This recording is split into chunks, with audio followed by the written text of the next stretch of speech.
जब भी हम स्टॉक मार्केट में इन्वेस्ट करते हैं तो उसमें हम मेजरली दो तरीकों से अर्न कर सकते हैं। पहला तरीका हो गया स्टॉक प्राइसेस बढ़ने की वजह से। अगर हमने कोई स्टॉक 100 रुपये में बाय किया है और वो एक साल बाद 150 हो जाए तो मतलब कि हमें 50 रुपये का प्रॉफिट हुआ है। वैसे ही एक और तरीका है जिससे हम स्टॉक मार्केट में अर्न कर सकते हैं, और सिर्फ अर्न ही नहीं, रेगुलर बेसिस पे भी अर्न कर सकते हैं, वो है dividends. Hello everyone, welcome back to the series of stock market concepts. मैं हूं कीर्ति और आज हम बात करने वाले हैं डिविडेंड्स के बारे में कि कैसे कंपनी डिविडेंड्स देती है एंड इससे जुड़ी और भी बहुत सारी चीज़ें। लेकिन वीडियो स्टार्ट करने से पहले अगर आपने अभी तक इस चैनल को सब्सक्राइब नहीं किया है तो आप वेट किस बात का कर रहे हो, जल्दी से सब्सक्राइब करो और बेल आइकन को हिट करो ताकि हमारी सारी वीडियोस की नोटिफिकेशंस आप तक पहुंचती रहे। तो चलिए समझते हैं कि आखिर ये डिविडेंड्स होते क्या है। जब भी कोई कंपनी अर्न करती है तो उस अर्न किए हुए प्रॉफिट को वो दो तरीकों से यूटिलाइज कर सकती है। पहला तो हुआ अर्न किए हुए प्रॉफिट्स को फिर से बिजनेस में री इन्वेस्ट करके, ताकि अगर कंपनी को फ्यूचर में कोई एक्सपेंशन करना हो तो वो इस अमाउंट को यूज़ करके कर सके, या फिर अगर कोई कंपनी एक्वायर करनी हो या फिर कोई ऐसी चीज़ करनी हो जिसमें ह्यूज अमाउंट लगने वाला है तो कंपनी उन प्रॉफिट्स को रिटेन कर लेती है। और इसी प्रॉफिट को यूज़ करने का दूसरा तरीका है अपने शेयर होल्डर्स को डिविडेंड पे करके। अगर कंपनी के बोर्ड ऑफ डायरेक्टर्स चाहे तो उसी प्रॉफिट के कुछ हिस्से को एज अ डिविडेंड अपने शेयर होल्डर्स में डिस्ट्रीब्यूट कर सकती है। और डिविडेंड मोस्टली कंपनी अपने सारे एक्सपेंसेस को पे ऑफ करके बचे हुए अमाउंट पे डिक्लेयर करती है, और जनरली वही कंपनीज डिविडेंड सबसे ज़्यादा देती है जो ह्यूज प्रॉफिट अर्न करती है और ऑलरेडी स्टेबल है, क्योंकि लॉस मेकिंग कंपनीज तो वैसे भी डिविडेंड नहीं दे पाएगी, और जो ग्रोइंग कंपनीज होती है वो ज़्यादातर अपने प्रॉफिट्स को बिजनेस में ही री इन्वेस्ट करती है ताकि वो जल्दी से जल्दी अपने बिजनेस को एक्सपैंड कर सके। तो ये तो हमने समझ लिया कि डिविडेंड क्या होते हैं। तो अब समझते हैं कि आखिर डिविडेंड्स कितने टाइप के होते हैं। तो मेजरली कंपनीज दो टाइप्स के डिविडेंड अनाउंस करती है टाइम फ्रीक्वेंसी के हिसाब से, जो है interim dividends and final dividends.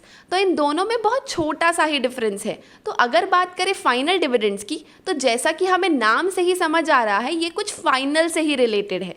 तो फाइनल डिविडेंड किसी भी शेयर होल्डर को तब मिलता है जब फाइनेंशियल ईयर के खत्म होने के बाद एनुअल जनरल मीटिंग में ये डिक्लेयर किया जाता है कि सारे ही इक्विटी शेयर होल्डर्स को डिविडेंड मिलने वाला है।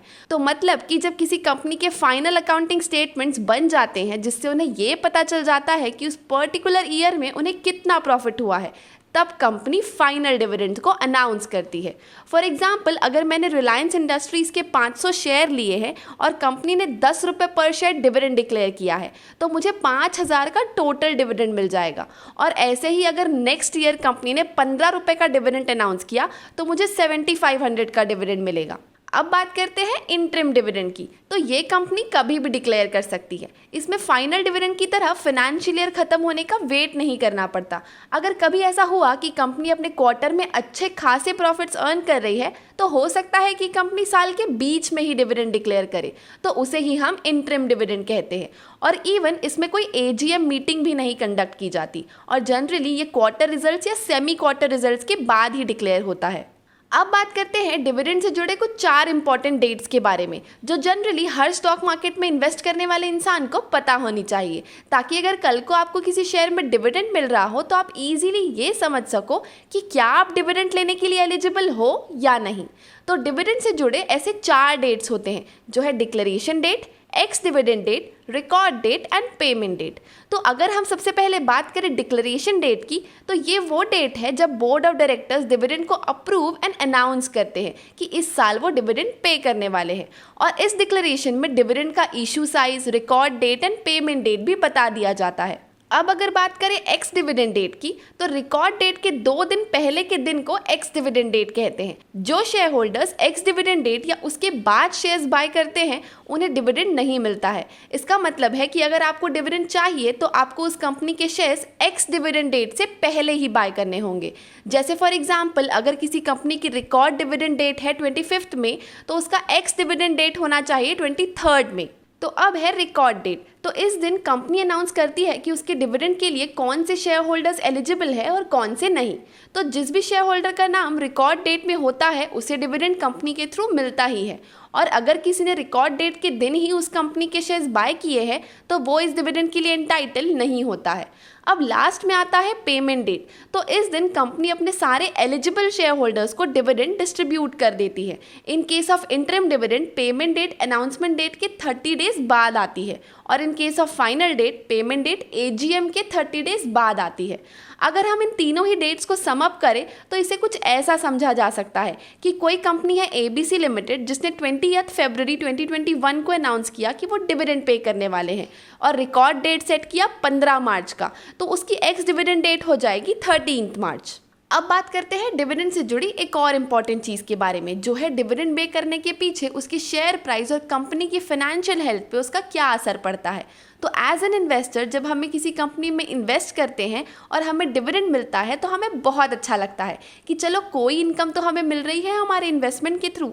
बट क्या कंपनी के लिए डिविडेंड पे करना सही है? चलिए जानते हैं। डिविडेंड पे करना कहीं ना कहीं कंपनी के इक्विटी पे असर डालता है। जैसा कि हमने वीडियो के सबसे स्टार्टिंग में डिस्कस किया था कि डिविडेंड और कुछ नहीं बल्कि प्रॉफिट का एक हिस्सा होता है जिसे कंपनी अपने शेयर होल्डर्स को डिस्ट्रीब्यूट करती है। बट देखा जाए तो कंपनी प्रॉफिट्स को एज अ डिविडेंड ना देके उसे अपनी रिटेन्ड अर्निंग में भी रख सकती है ताकि उसे वो फ्यूचर में एक्सपेंशन के लिए यूज़ कर सके। बट अगर कंपनी डिविडेंड दे रही है तो कहीं ना कहीं वो अपने रिजर्व्स एंड सरप्लस को कम कर रही है, जिसकी वजह से कंपनी की इक्विटी भी डिक्रीज हो जाती है। और कैश फ्लो स्टेटमेंट में भी ये एक तरीके का आउटफ्लो ही है जो कि फाइनेंसिंग एक्टिविटीज़ के अंडर फॉल करता है। इवन कई बार डिविडेंड पे करने से कंपनी के वैल्यू पे तो कोई इफेक्ट नहीं पड़ता, लेकिन उसके शेयर प्राइस पे ज़रूर पड़ता है। जैसे ही कंपनी डिविडेंड डिक्लेयर करती है तो उसकी शेयर प्राइस बढ़ जाते हैं, क्योंकि अनाउंसमेंट डेट के बाद इन्वेस्टर्स डिविडेंड पे करने वाली कंपनी के स्टॉक्स में इन्वेस्ट करने लगते हैं, जिसकी वजह से उसके शेयर प्राइस बढ़ जाते हैं। बट जैसे ही रिकॉर्ड डेट को ये डिक्लेयर होता है कि कौन कौन डिविडेंड के लिए एलिजिबल है, तो उसके बाद शेयर प्राइस में एक शार्प फॉल भी आ सकता है, क्योंकि वो इन्वेस्टर्स जो इसमें सिर्फ डिविडेंड के लिए एंटर हुए थे वो अब इसे सेल करने लगते हैं। ऐसा ज़रूरी नहीं है कि हर कंपनी के साथ ऐसा ही हो, बट ये एक पॉसिबल सिनारियो है जो कंपनी को फेस करना पड़ सकता है। तो अगर हम इस हिसाब से सोचें तो डिविडेंड पे करना कहीं ना कहीं कंपनीज के लिए तो रिस्की भी हो सकता है। तो ऐसे में कंपनीज डिविडेंड पे क्यों करती है? क्या ऐसे रीज़न हो सकते हैं जिसकी वजह से कंपनीज डिविडेंड पे करती है? चलिए जानते हैं। सबसे पहला रीज़न है शेयर होल्डर्स पे ट्रस्ट बनाने के लिए, ताकि वो लॉन्ग टर्म तक इन्वेस्टेड रहे और रेगुलर डिविडेंड मिलने की वजह से फ्यूचर में और भी इन्वेस्ट करे। दूसरा मेजर रीज़न है शेयर होल्डर्स के सेंटिमेंट्स को ऑनर करना और उन्हें एक प्रिविलेज महसूस कराना कि वो इस कंपनी में इन्वेस्ट करते हैं। एक और मेजर रीज़न जिसकी वजह से कंपनीज डिविडेंड पे करना चाहती है वो है ये कि जब कोई कंपनी डिविडेंड पे करती है तो ऐसा माना जाता है कि वो कंपनी अच्छी ग्रो कर रही है, क्योंकि तभी तो वो डिविडेंड देना अफोर्ड कर पा रही है, राइट? तो ऐसे में कंपनी डिविडेंड स्टॉक में इन्वेस्ट करने वाले लोग या फिर रेगुलर इनकम चाहने वाले लोगों को अट्रैक्ट करती है। और इन्वेस्टर्स को डिविडेंड पेइंग कंपनीज में इन्वेस्ट करने में सबसे ज़्यादा इंटरेस्ट इसलिए भी आता है क्योंकि डिविडेंड इनकम कुछ हद तक टैक्स फ्री होती है और ये ग्रेट सोर्स ऑफ इनकम है for the long run. I hope आपको आज की हमारी ये डिविडेंड के ऊपर वीडियो अच्छी लगी हो। अगर हाँ तो इस वीडियो को लाइक ज़रूर कीजिए और हाँ, अपने फ्रेंड्स एंड फैमिली में भी शेयर करना ना भूलिएगा। Stay home, stay safe. Thank you.